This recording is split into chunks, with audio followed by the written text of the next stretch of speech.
барои баъзеҳо эҷод кардан корест хеле осон, вале то вақте ки инсон соҳибсухан ва соҳибқалам мегардад, пайроҳаҳои гуногуни зиндагиро паси сар мекунад, афтону хезон дар зиндагӣ илм меомӯзад, камол меёбад ва соҳиби андешаи шахсӣ мегардад. яъне солҳои зиёде лозим аст то як шахс чун суханвар ва сухангӯ ба камол бирасад.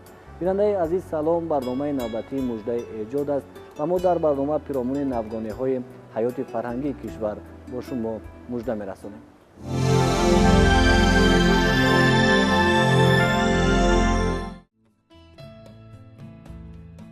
дуюми апрели соли равон дар китобхонаи давлатии бачагонаи ҷумҳуравӣ ба номи Мирсаид Миршакар фестивали ҷумҳуравии ҳафтаи китоби кӯдакону наврасони Тоҷикистон бо шукӯҳу шаҳомати хоса ифтитоҳ ёфт.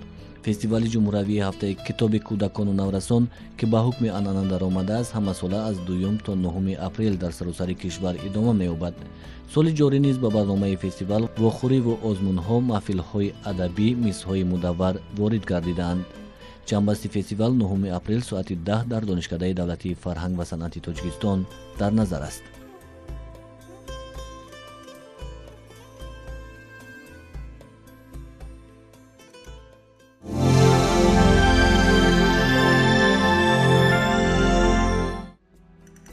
ба муассисаи давлатии китобхонаи оммавии вилояти хатлон ба номи Шамсуддин Шоҳин аз ҷониби шоири шинохтаву ғазалсарои муосири тоҷик Муҳаммад Ғоиб китоби тозанашр таҳти унвони Достони пешво тӯҳфа гардид.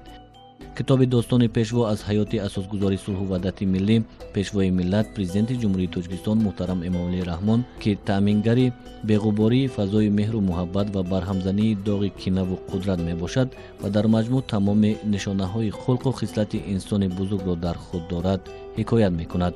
китоби Достони пешво ба оммаи васеъи хонандагон барои мутолиа тавсия дода мешавад.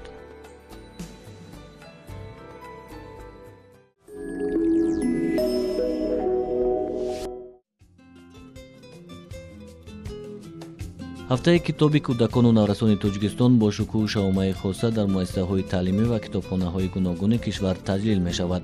лозим ба зикр аст ки маросими кушодашавии он дар китобхонаи бачагонаи ба номи Мирсаид Миршакар сурат гирифт. имрӯзҳо фестивали мазкур дар шаҳру навоии кишвар барпо мешавад. устодон ва шогирдони мактаби таҳсилоти миёнаи рақами 71 ноҳияи Шоҳ Мансур низ ин фестивалро бо омодагии хоса таҷлил намуданд. боиси хушнудӣ ва сарфарозии мо аст ки имрӯзҳо бо ташаббуси роҳбарияти ҷумҳурии Тоҷикистон ҳафтаи аввали моҳи апрел ҳафтаи китоб эълон карда шуда, ҳамасола чорабинии фарҳангии фестивал озмун ҳафтаи китоб баргузор мегардад ва тибқи нақша чорабиниҳо имрӯз дар муассисаи таълимии рақами 71 ин чорабинӣ бо шукӯҳ гузаронида шуда истодааст. нақши ин фестивал дар он аст ки хонандагон бештар ба китоб хондан ҷалб карда мешаванд ва дар муассисаи таълимии рақами 71 китобхонаҳо амал менамоянд. ҳамасола дар муассисаи таълимӣ бо иштироки нависандагон, шоирон даъват карда мешаванд ва чорабиниҳои фарҳангӣ баргузор мегардонем. дар ин ҷо хонандагони фаъоле ки дар китобхонаи муассиса фаъол ҳастанд, аъзо ҳастанд, иштирок менамоянд ва ба ғайр аз ин расмҳои беҳтарини онҳо доир ба асарҳои хондашуда дар намоиш гузошта мешавад. дар сани мактаби мазкур намоиши китобҳои бадеӣ ташкил карда шуда, ҳамзамон шогирдони мактаб дар гӯшаҳои гуногун маҳсули эҷоди худро аз санъати расмкашиву ҳунарҳои мардумӣ пешниҳоди меҳмонон намуданд. дар чорабинии мазкур намояндагони фарҳанг, шоирон ва китобдорони кишвар ширкат намуда ба шеърдониву шеърхонии шогирдон баҳои баланд доданд. фестивали мазкур бо мақсади ҷалби наврасон ба китобхонӣ ва муаррифии тозатарин китобҳо баргузор мешавад ва умед аст ки ин тарғиб дар дуруст тарбия намудани наврасон саҳм мегузорад.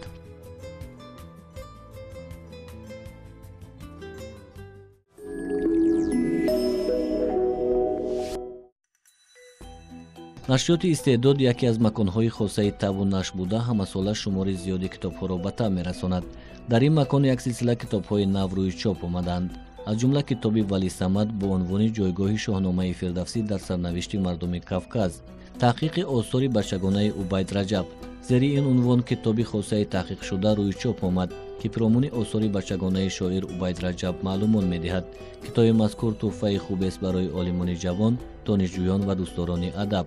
китоби зебои адиби тоҷик имомалӣ нуралиев сери унвони зиндагӣ ва ишқ ба таб расид, ки аз тарона ҳикояҳои пандомези хурд ва каломи баде иборат аст. бо ибтикори кумитаи забон ва истилоҳоти назди ҷумҳурии Тоҷикистон ду китоби дастаҷамъона рӯи чоп омад. Китобҳои мазкур пиромони муҳимияти забони давлатӣ ва рушди он дар замони истиқлолият қисса мекунанд.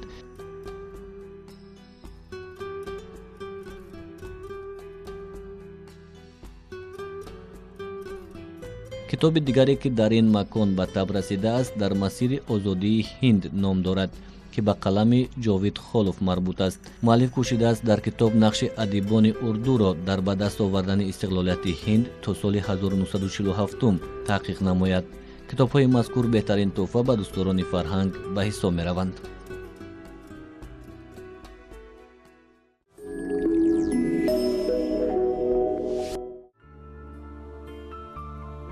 аз ҷониби кормандони муассисаи давлатии сарредаксияи илмии энциклопедияи миллии тоҷик донишномаи фарҳанги мардуми тоҷик ҷилди сеюм ба таб расид.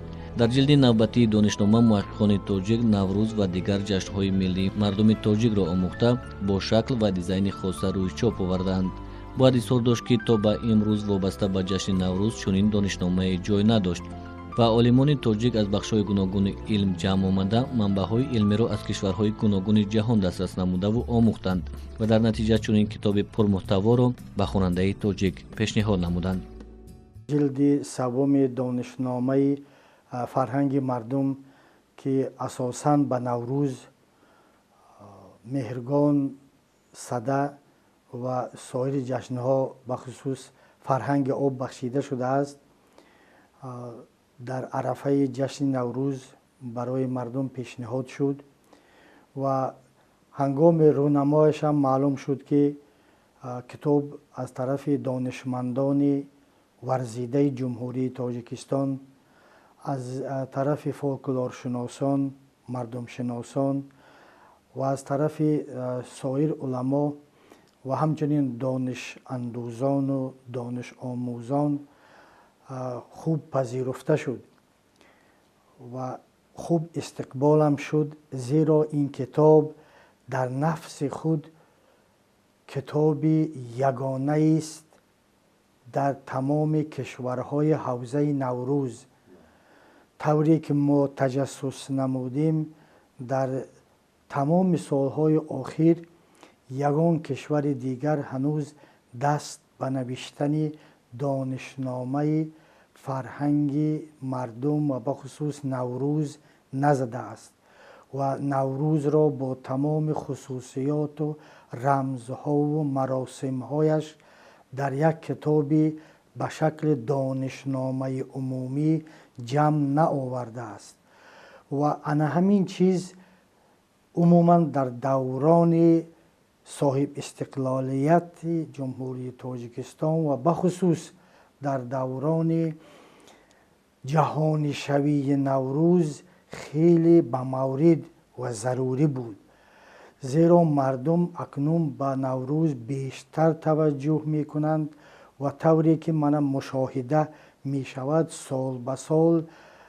ба ҷашни Наврӯз чизи зам мешавад, сол ба сол ҷашни Наврӯз боз ҳам муҷаллотар, боз ҳам зеботар, боз ҳам шукӯҳмандтар ҷашн гирифта мешавад ва аз ҳамин лиҳоз мардум ва онҳое ки ин ҷашнро доир мекунанд ба доштани мавод зарурат доранд, ниёз доранд ва мо кӯшиш кардем ки ҳар он чизе ки ба Наврӯз вобаста аст, ҳар он чизе ки ба маросимҳо ва рамзҳои Наврӯз вобаста аст ва ҳар чизе ки Наврӯз аз ҳамон ибтидо дар худаш ҷамъ оварда то ба имрӯз расондааст, дар ин китоб мунъакис бошад.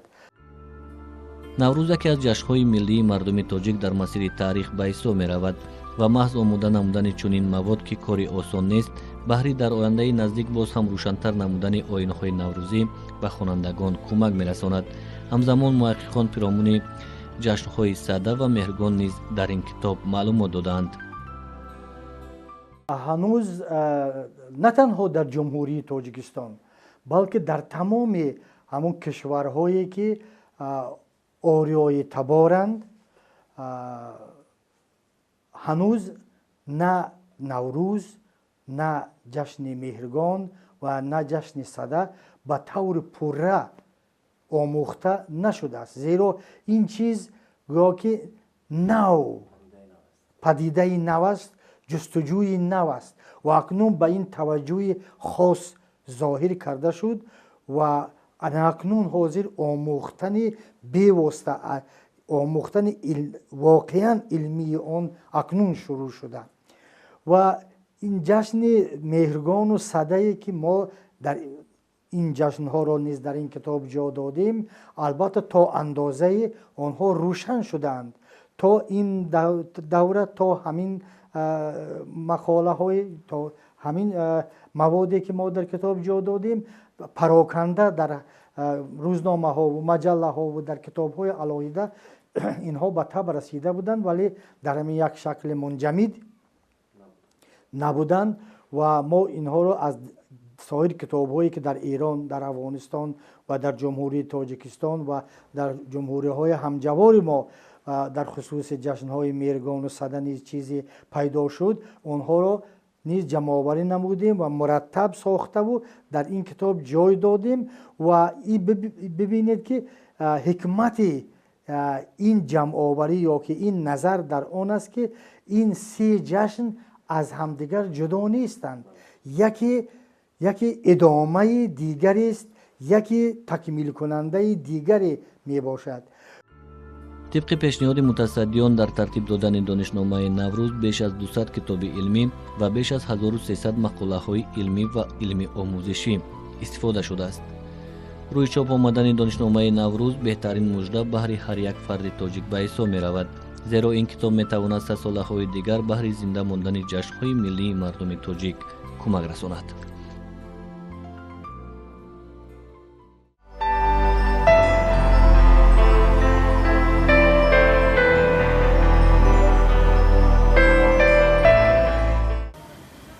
ба саразми бостонӣ ки бо пешниҳоди сарвари давлат соли 2020 5500 солагиаш ҷашн гирифта мешавад. мешавад аз набзи ях хум вастии 100 асраи ангурро ҳис кард. лаҳзаи ором дар байни дусе девори захмине аллаҳои модарону нолаи тамбурро ҳис кард.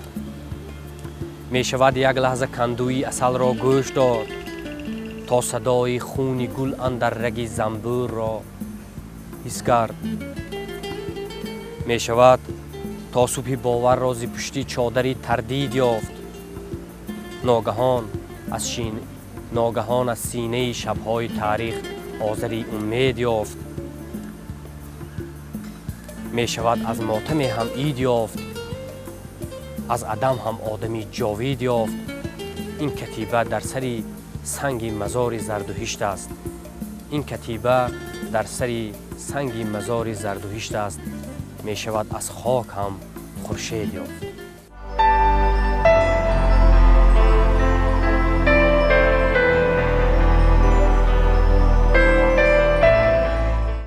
шоҳу дарвеш зи ташвиши ҷаҳон эмин нест.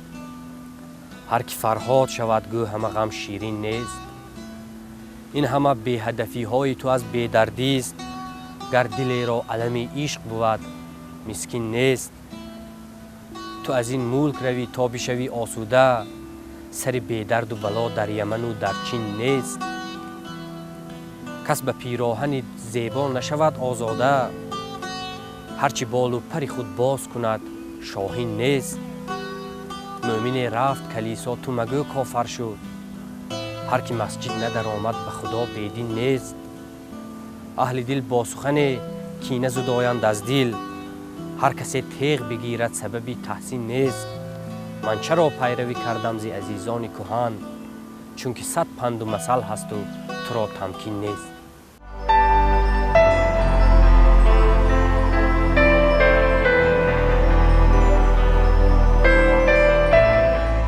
агар зан дӯст дорад дар раги ӯ хун намеғунҷад. اگر زن دوست دارد در رگی او خون نمی غنجد، دلی لبریز احساسش بسط هامون نمی غنجد. اگرچه عاشقانش دعوی مجنون شدن دارند، جنونی زن ولی در پیکری مجنون نمی غنجد. نیابی ره به قلبی زن به یک جو هم نمی گیرد، به جز مهری تو در جانش زری قارون نمی غنجد. به هر جای زن آید عشق آنجا دیر می پاید، در آغوش هوسهایش دلی محزون نمی غنجد. همه شعر و غزل از او، همه رازی ازل از او، ولی زن خود به یک قالب به یک قانون نمی غنجد.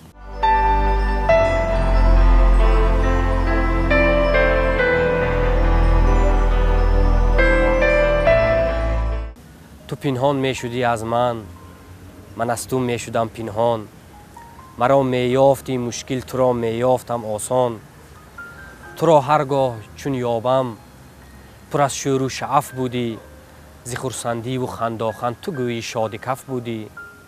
مرا گفتی زینو بشمار زینو چشمان خود را بند، مرا گفتی زینو بشمار زینو چشمان خود را بند.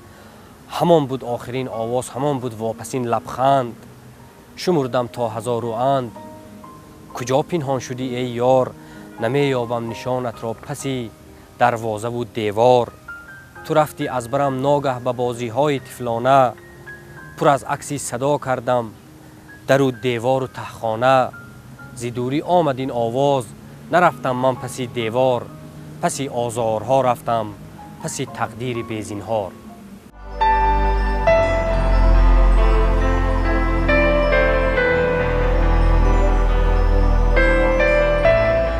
به مانند دل خود دل نیابی، چو حولی پدر منزل نیابی. نشینی با خردمندان دنیا، به مثل مادرت عاقل نیابی. دلی من عرصه سوز و گداز است، رهی مقصود من شیب و فراز است. بهار آوردن آسان نیست یاران، بهار آوردن آسان نیست یاران، به مثل ترنه ها را هم دراز است. خطای ما خطاگاه ها نبود است، ثواب ما رواگاه ها نبود است. و وقتی گفتگو آهسته باشیم، صدای ما زیماگاه ها نبود است. نمی یابی مرا در روی دنیا، نمی یابی مرا از زیر دریا. مرا گم کرده ای چون ذره ریگ به ریگستان بی پایان صحرا. پشیمان گشته از دیروزم اکنون، لبم را از سخن می دوزم اکنون. همه سوز دلم بیهوده بوده است، برای مادرم می سوزم اکنون. دلم را تا دلی دریا کشانم، سرم تا دامنی صحرا کشانم. در این دنیا غمم پایان نیابد، غمم را تا به آن دنیا کشانم.